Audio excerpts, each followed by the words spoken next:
옆에 분 인사하시겠습니다. 옆에 앉아주셔서 감사합니다. 한 번 더 할까요? 당신은 나를 좋아하시는군요. 맞아요. 좋아하니까 옆에 앉지. 어떤 인간 옆에는 좀 부담스럽죠. 옆에 앉는 거 뭔가 끌린 게 있는 거예요. 옆에 앉아준 것도 감사한 줄 믿습니다. 오늘 설교 제목 한번 읽어보겠습니다. 다 같이 시작. 생소한 단어 이가봇이 나오죠. 이건 앞에 4장에 나오는 말인데, 하나님의 영광이 떠났다, 하나님의 영광이 떠났다, 이런 의미입니다. 하나님의 따스한 숨결이 우리 삶 곳곳에 스며 있어야 되고, 하나님의 영광이 하나님의 성소에 있어야 되는 거예요.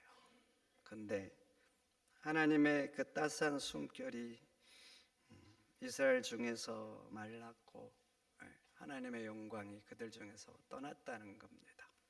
그러니 이가봇은 비참하고 비극적인 단어이죠. 사무엘상 전반부는 사사기 끝자락에 있는 시대상이죠. 그런데 앞에 4장 가보세요. 블레셋과 전쟁에서 3만이 죽었습니다. 거의 한 지파의 사람이 죽은 거예요. 그런 이스라엘 어떻게 했습니까? 골목마다 마을마다 문틈에서 새어나는 그 통곡의 소리, 남편을 잃은 아내의 울부짖음이 어떻게 했어요? 아들을 잃은 부모의 그 처절한 그 절규는 어떻고, 아버지를 잃은 자식들의 그 아픔의 눈물은 어떻게 했냐고요. 그러니까 전쟁의 짐으로 해서 이스라엘 온 마을마다 통곡의 소리가 가득한 거예요. 그런데 또 봐보세요. 하나님의 임재의 상징인 법궤를 뺏겼습니다. 그리고 그것을 메고 나갔던 제사장 2명 죽고, 법궤가 뺏겼다는 소식을 듣고 실로의 성소를 책임지는 엘리 제사장은 깜짝 놀라서 일어서다가 뒤로 넘어져서 목이 부러져 죽었습니다. 이렇게 처참한 상황이잖아요. 처참한 상황이요. 근데 이런 처참한 소식을 엘리의 며느리가 듣고 있었어요. 그런데 하필 이때에 엘리 며느리가 해산의 진통을 시작하죠. 그리고 고통 속에서 울부짖는 소리가 뭐냐? 하나님의 영광이 떠났다. 하나님의 영광이 떠났다. 그리고 진통 중에서 아들을 낳고 그 아들의 이름을 이가봇이라고 하는 것입니다. 이런 일련의 사건들을 보면 민족의 비극이죠. 한 무너진 가문에, 그리고 가정마다 비극이고 홀로 살아남은 한 여인의 비극이잖아요. 그런데 여러분, 믿음의 눈으로 보면 이보다 더 큰 비극이 있습니다. 그게 무엇인 줄 아세요?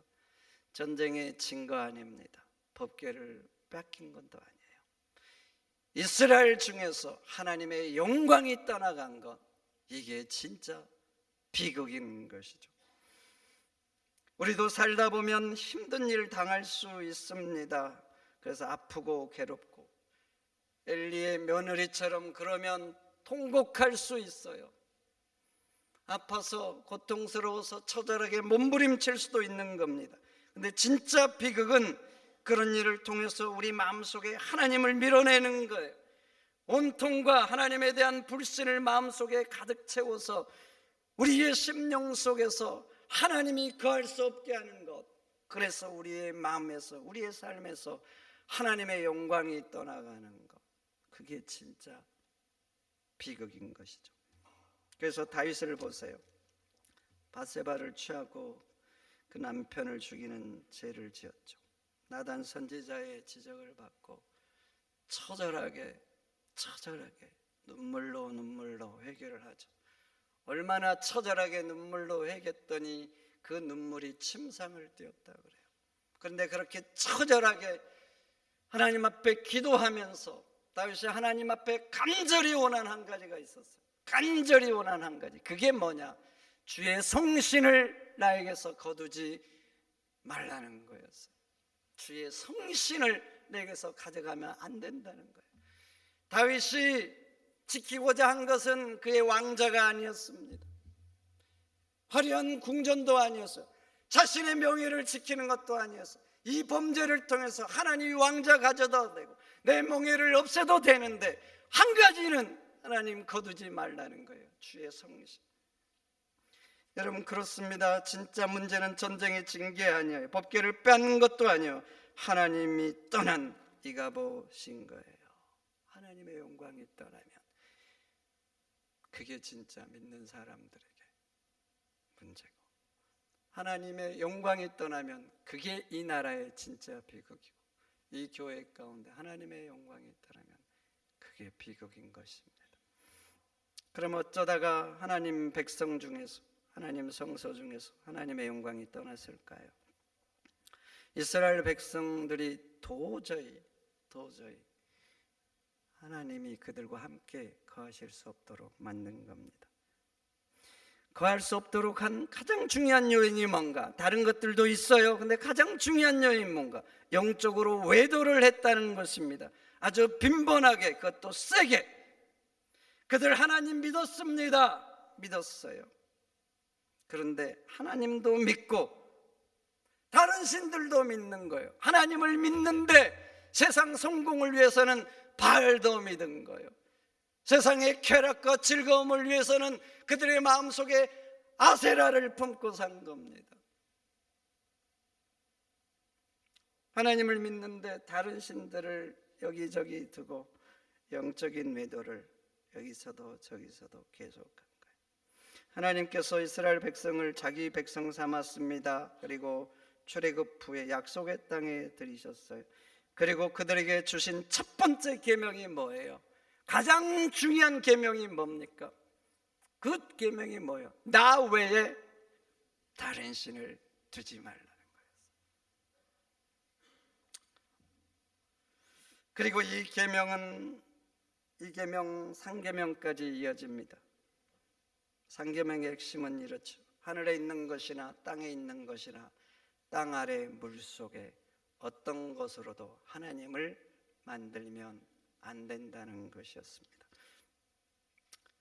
신학자들은 이 계명을 신의 산 계약이라고 합니다. 계약은 서로 지켜야 효력이 발생하는 거예요. 그러니까 이 계명이 지켜져야 하나님은 이스라엘의 하나님이 되고 그들 가운데 거하시게 되는 거예요. 그래서 이스라엘 중에 하나님이 거하시게 되려면은 이스라엘 백성들이 이 계약을 지켜야 되는 거예요. 이 계약을 깨면 하나님 관계도 깨어지는 것이죠. 두 사람이 사역을 하고 결혼을 했어요. 결혼한 배우자가 계속해서 바람을 피우는 거예요. 직장에서도 외도하고 출장 가서도 바람을 피우고, 그럼 그 결혼 생활이 어떻게 되겠어요? 깨지고 말겠죠. 그 배우자하고는 더 이상 함께할 수 없는 거예요. 그런데 이스라엘이 그런 거예요. 하나님을 믿습니다. 하나님께 제사를 해요. 기도도 합니다. 그런데 틈만 나면 이방 신들을 두고 영적인 내도를 합니다. 그러니 하나님께서 어떻게 그들 가운데 있겠습니까? 그리고 또 하나 봐보세요. 하나님을 믿기는 믿는데 하나님은 저 구석지로 몰아넣는 거예요. 그리고 다른 신들을 내 마음에 채운 거죠. 그러니까 또 다른 심각한 문제가 발생하는 거예요. 여러분, 하나님 주신 10계명 중에 가장 중요한 계명이 1계명입니다. 나 외에 다른 신을 두지 말라. 이게 지켜져야 다른 계명들도 지켜집니다. 하나님이 나의 주인이 되어야 내 부모도 공경하고 도적질도 안 하고 살인도 안 하고 내 이웃의 것을 탐내지 않는 거예요. 기차로 말하면 모든 화물칸을 이끌고 가는 앞에 머리와 같은 거예요. 이 계명이 지켜지니까 보세요.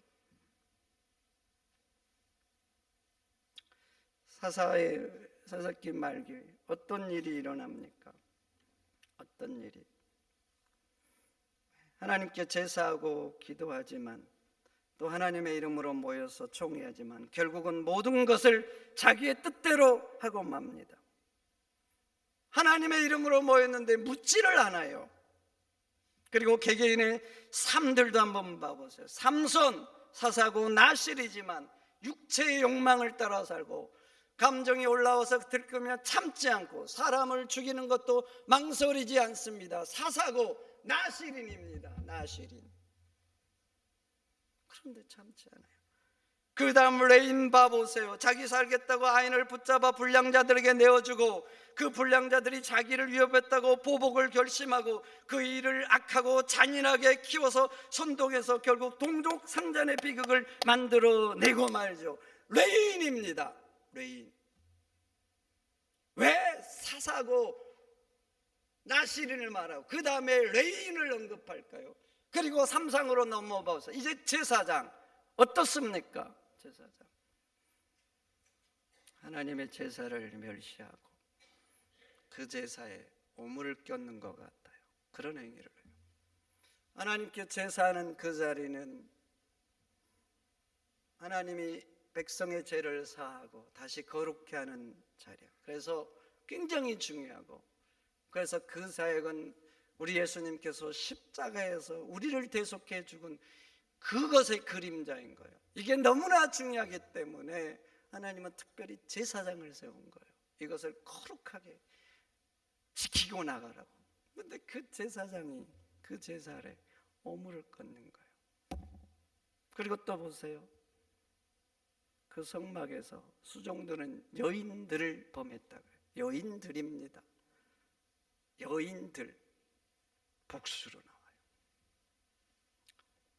가장 거룩한 자리인데 죄의 자리로 만들어버린 거예요.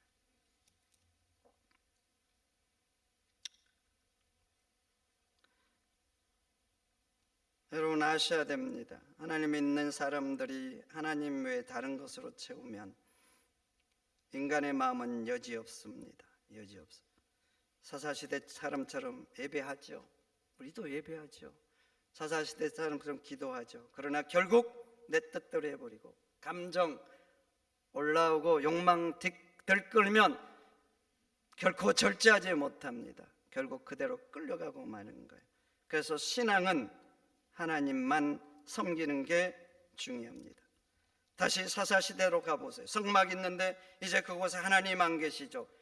이제 성막이라는 껍질만 남은 거예요. 제사는 있는데 형식만 있고 기도를 하는데 본질은 없고 하나님의 이름으로 모였는데 하나님의 뜻은 없어요. 그렇게 다 썩은 거예요. 그러니 어떻게 이들을 하나님의 백성이라고 할 수 있겠습니까?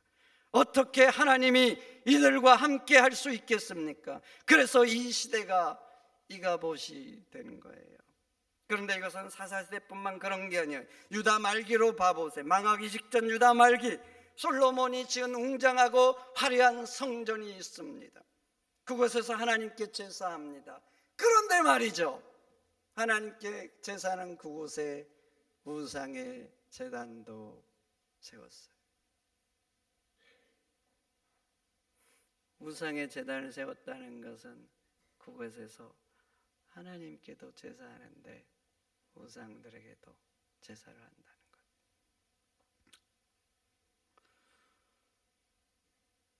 영적으로 심각하게 타락한 거예요. 정도를 넘어간 거예요. 부부관계로 보면 배우자가 바람을 피웠는데 부부만이 지켜야 될 신성한 침실까지 끌고 와서 외도를 한 것과 같은 거예요.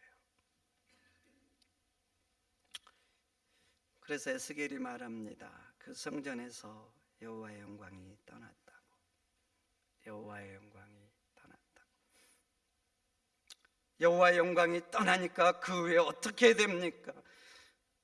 바벨론이 쳐들어와서 우상과 함께 바람을 피웠던 그 성전 완전히 파괴시킵니다. 그리고 그 성전에서 우상과 함께 외도했던 바벨론 백성들 바벨론으로 거의 다 끌려갑니다. 약속의 땅에서 이곳저곳 우상을 세워서 영적인 간음을 했던 그 땅은 황폐화되고 말죠. 성도 여러분 어떻습니까? 하나님을 믿는데 혹시 다른 우상 없는지요? 여러분들은 어떠세요? 천국 가는데 하나님은 필요해요. 좋아요. 그래서 하나님 믿잖아요. 근데 세상 성공을 위해서는 혹시 바알을 두고 있지 않으세요? 바알. 세상의 즐거움과 쾌락은 포기할 수 없는 것, 세상이 주는 달콤함은 포기할 수 없어서 내 마음에 아세라를 혹시 섬기고 있지 않는지, 품고 있지 않는지 한번 돌아보세요. 여러분들은 과연 어떻습니까? 어거스틴은 그 어머니 신앙과 기도를 보면서 돌아와야 됐다고 생각했어요. 그런데 그때쯤 내가 돌아올까 말까 이렇게 고민하던 그때 솔직한 기도가 그의 고백록 책이 있어요. 고백록.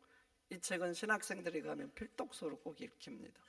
그 고백록에 이렇게 적혀 있습니다. 주여 저에게 정결과 절제를 주옵소서. 하지만 아직은 마옵소서. 아직은 그렇게 하지 말라는 거예요. 무슨 말입니까? 나에게 하나님이 필요하기는 한데 세상이 주는 달콤함 포기할 수 없다는 거예요. 제가 주는 이 쾌락들 아직은 포기할 수 없다는 거예요.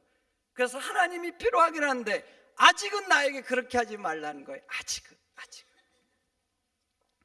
그런데 혹시 우리가 그렇지 않는지, 하나님을 믿는데 세상이 주는 달콤함 포기할 수 없어서 세상에 이것저것 우상들을 두고 있지 않는지. 시인과 총장의 노래 있죠. 내 속에 내가 너무 많아. 한번 불러볼까요? 내 속엔 모르세요? 내 속에 내가 너무 많으면 누가 거할 수 없다고요? 하나님이 거할 수 없다. 내 속에 너무 내가 많으면 하나님이 거할 수 없다. 그래요. 그런 삶은 이가봇의 삶이 되는 거예요. 그래서 신앙은 오직 하나님만 모시고 사는 겁니다. 성도 여러분, 하나님만 모시고 사시기를 축원드립니다. 그러면 다시 하나님의 성신이 함께 하시고 하나님이 돕는 에베네셀의 삶이 되면 어떻게 해야 될까요? 하나님의 영광이 있다는 가장 중요한 첫 번째가 뭐예요? 우상들 아닙니까? 그 원인을 제거해야죠. 그래서 사무엘이 3절에 말하죠. 3절의 말은 이 말이잖아요. 너희가 만일 하나님께 돌아오려거든 우상들을 다 버리고 하나님만 그만 섬기라 그러죠. 하나님만 섬기라. 여러분 그렇습니다. 이가봇의 비극이 끝나고 다시 하나님이 돕는 에베네셀의 삶이 되려면 이방신들 다 제거해야 됩니다. 다 제거해야 돼. 큰 수술을 받는 환자에게 의사가 말했어요. 앞으로 술 안 됩니다. 담배 안 됩니다. 짠 음식 안 됩니다. 그리고 일할 때 과로 안 됩니다. 그 말을 들은 환자가 말했어요. 내가 술과 담배는 어떻게든 끊어보겠는데 먹는 즐거움은 힘들 것 같습니다. 일하다 보면 또 과로가 됩니다. 그러니까 의사가 다시 말했어요. 그러면 수술해도 소용없습니다. 절반만 끊으면 죽습니다. 살려면 다 끊어야 됩니다. 그런데 이가봇의 삶을 끝내고 다시 우리 삶 가운데 하나님이 돕는 에베네셀의 삶이 되려면 우리도 마찬가지예요. 우상들 다 제거해야 돼요. 바알은 안 돼요. 하나님 이건 붙잡아야 됩니다. 내 세상의 즐거움을 위해서 아세라는 포기할 수 없어서 이러면 안 되는 거예요. 이러면 안 돼. 이러면 여전히 이가봇의 삶이 되는 거예요. C.S. 루이스의 순전한 기독교 몇 년 전에 오래전에 많은 성도들이 읽었어요. 그 순전한 기독교에서 C.S. 루이스가 이렇게 말하죠. 하나님은 우리의 일부만 원하지 않고 전부를 원한다. 그래요. 하나님은 우리의 일부만 원하지 않습니다. 우리의 전부를 원하는 거예요. 그러니 우상들 다 제거하시고 오직 하나님만 섬기시기를 축원드립니다. 오직 한 분이지만 우리 하나님은 전능하신 하나님, 그래서 한 분이지만 하나님 한 분이면 족합니다. 다른 신들이 필요 없어요. 한 분이면 족합니다. 그러니 한 분 하나님만 섬기시기를 축원드립니다. 그런데 감사한 것은 다 제거하라는 사무엘의 외침을 듣고 이스라엘 아멘으로 화답합니다. 그래서 오늘 4절은 이렇게 기록합니다. 이에 이스라엘 자손이 바알들과 아스타롯을 제거하고 여호와만 섬기니라. 아멘, 아멘. 다 버리고 제거하고 여호와만 섬겼다. 그리고 이스라엘 미스바에 모여서 금식하죠. 금식하면서 그들의 죄를 회개합니다. 우상을 제거하고 하나님께 돌아서 철저히 회개합니다. 하나님, 우리가 주께 범죄하였습니다. 우리가 주께 범죄하였습니다. 금식하면서 그렇게 철저히 돌아와서 회개하니까 하나님이 당장 역사하시잖아요. 앞에 4장은 블레셋과 전쟁에서 법궤를 메고 나가서도 대패했습니다. 그래서 집집마다 울음소리가 가득했어요. 그런데 봐보세요. 똑같은 적들 블레셋과 이제 또 직면하게 됐어요. 그런데 이제 봐보세요. 대승을 합니다. 대승을. 왜 법궤를 메고 나갔는데 패했을까요? 하나님이 돕지 않은 거예요. 그런데 똑같은 적들을 대면했는데 왜 이번에는 대승할까요? 하나님이 도우신 거예요. 그래서 전에는 슬픔의 곡소리가 온 이스라엘을 진동했는데 이제 봐보세요. 온 이스라엘 사람마다 승리의 계가가 넘치잖아요. 다 제거하고 돌아오니까 이스라엘에게 하나님은 에베네셀의 하나님이 되어주신 거죠. 그리고 이 도움은 단 한 번으로 끝나지 않습니다. 13절 보세요. 여호와의 손이 사무엘이 사는 동안 블레셋을 막으셨다 그래요. 한 번의 승리가 아니에요. 계속. 그리고 14절 보세요. 블레셋 사람 뺏겼던 성읍들 다 회복했다 그래요. 우상들을 두었을 때는 약속의 땅도 뺏기고 말았어요. 제거하고 돌아오고 오직 여호와만 섬기니까 그 약속의 땅을 하나님이 다시 회복시켜 주신 것입니다. 그리고 그 다음 봐보세요. 하나님이 계속 도우니까 어떻게 적들이 쳐들어오지 못해서 드디어 아모리 사람과 평화가 찾아왔다 기록하잖아요. 우상 제거하고 하나님만 전심으로 의지하니까 이가봇 시대가 끝나고 하나님 돕는 시대로 바뀐 거예요. 대하 7장 14절 말합니다. 내 이름으로 일컫는 내 백성이 그들의 악한 길에서 떠나 스스로 낮추고 기도하여 내 얼굴을 찾으면 내가 하늘에서 듣고 그들의 죄를 사하고 그들의 땅을 고칠지라. 회개하고 돌아와서 여호와를 구하면 그들의 죄를 사하고 그들의 땅을 고치겠다. 하나님 말씀하셨는데 그 약속대로 해주신 거예요. 그래서 성도 여러분, 여호와만 섬기시기를 축원드립니다. 왜 이런저런 세상의 우상들을 둡니까? 왜 그래요? 더 잘 살고 내 인생 더 행복하려고 그런 게 아닙니까? 그런데 사사기는 말합니다. 아니다. 그럼 너 인생 이가봇이 되고 너 인생 그러면 사사시대처럼 된다. 하나님 말씀한 거예요. 그러나 오직 여호와만 섬기면 천지를 창조하신 하나님의 능력이 손이 우리를 도우십니다. 도우시는 거예요. 그리고 사무엘 보세요. 승리를 경험하고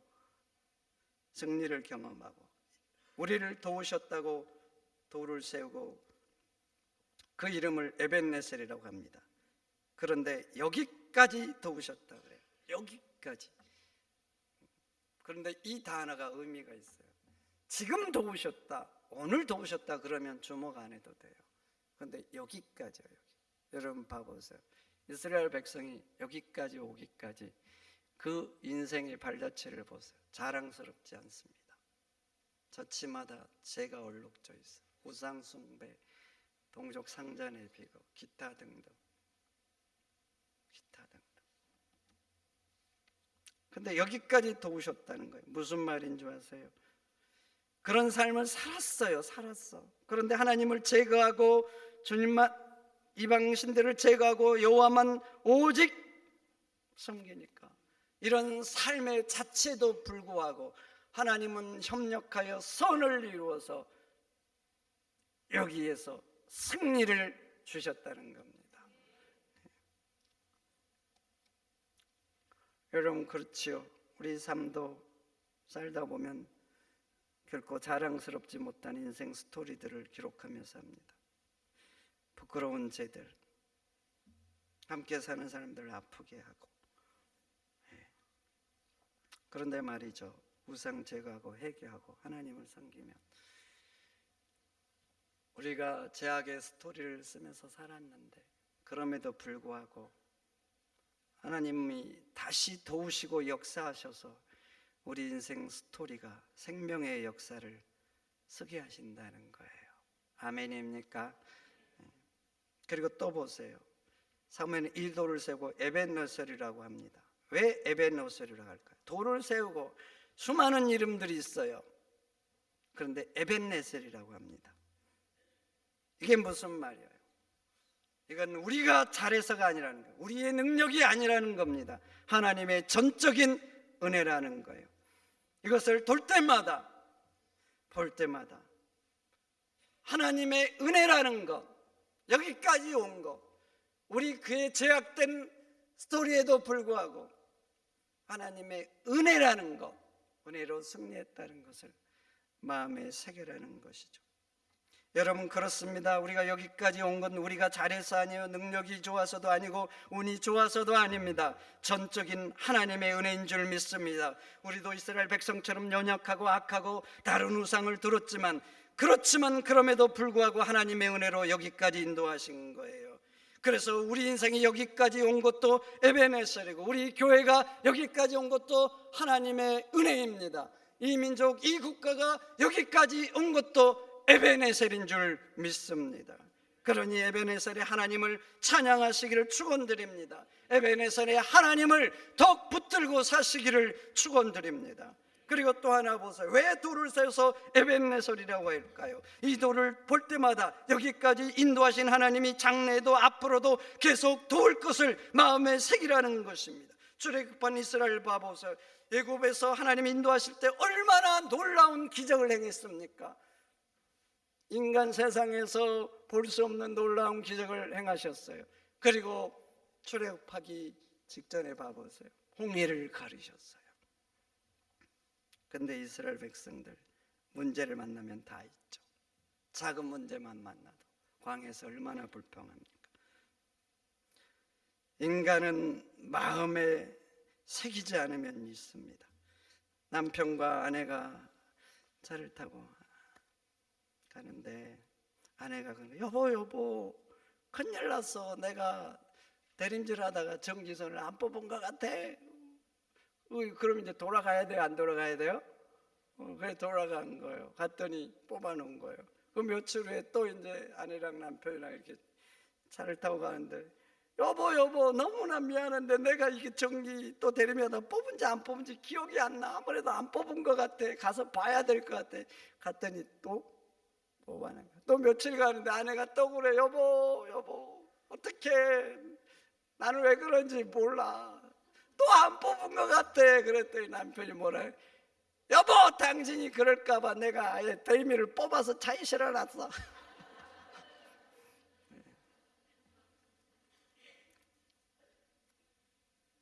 사람들은요 하나님이 여기까지 인도한 걸 너무나 있습니다.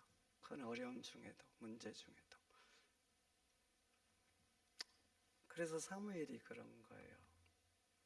인간의 속성을 너무 알기에 돌을 세워놓고 에베네셀이라고 여기까지 인도하신 하나님이 장래에도 인도할 걸 믿어라고. 어디선 테일러는 중국 선교에 평생 헌신했습니다.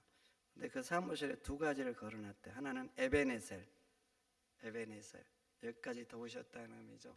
그리고 또 하나는 여호와 이레. 여호와 이레 뜻이 뭐죠? 하나님이 준비하실 거다. 하나님이 인도하실 거다. 이런 의미잖아요. 어리슨 테일러 선교를 하면서 수많은 어려움을 겪었어요. 수많은.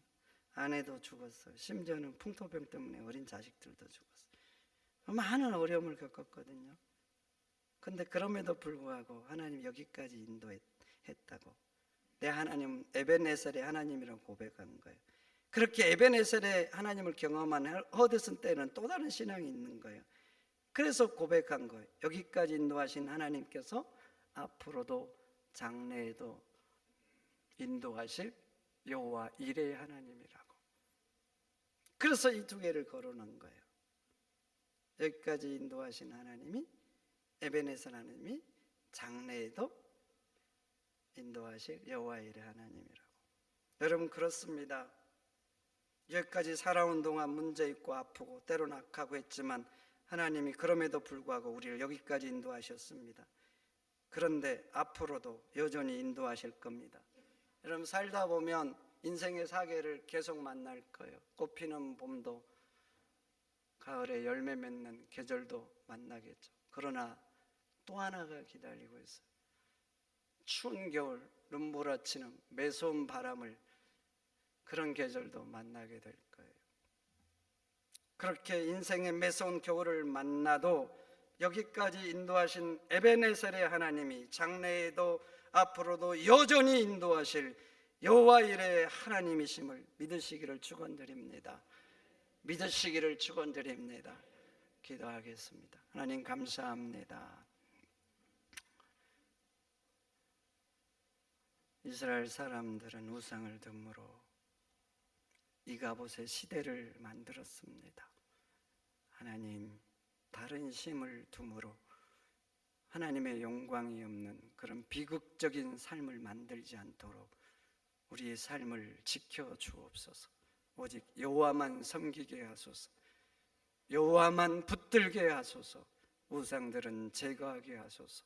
그래서 우리 삶에서 이가봇을 끝내고 여호와께서 돕는 에벤에셀의 삶, 그리고 장래에도 미래에도 지키실 여호와 이레의 하나님을 우리 삶 속에서 매일 경험하는 저희들이 되도록 붙잡아 주옵소서. 존귀하신 예수님의 이름으로 기도하옵나이다. 아멘. 광고합니다.